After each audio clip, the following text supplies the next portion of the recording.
Kalau kalian nak tahu, Al-Imam Ibn Jauzi meninggal dunia dalam keadaan waktu dia meninggal dunia ketika nak dipanaskan satu balang air, yang air itu dipanaskan untuk digunakan memandikan jenazah Al-Imam Ibn Jauzi.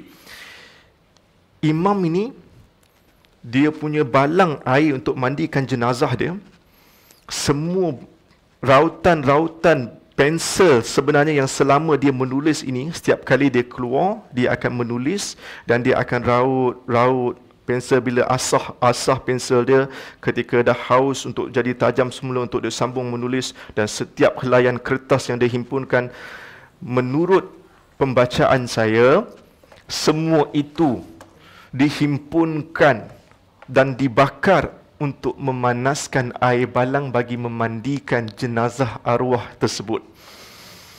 Bayangkan betapa banyaknya itu ulama.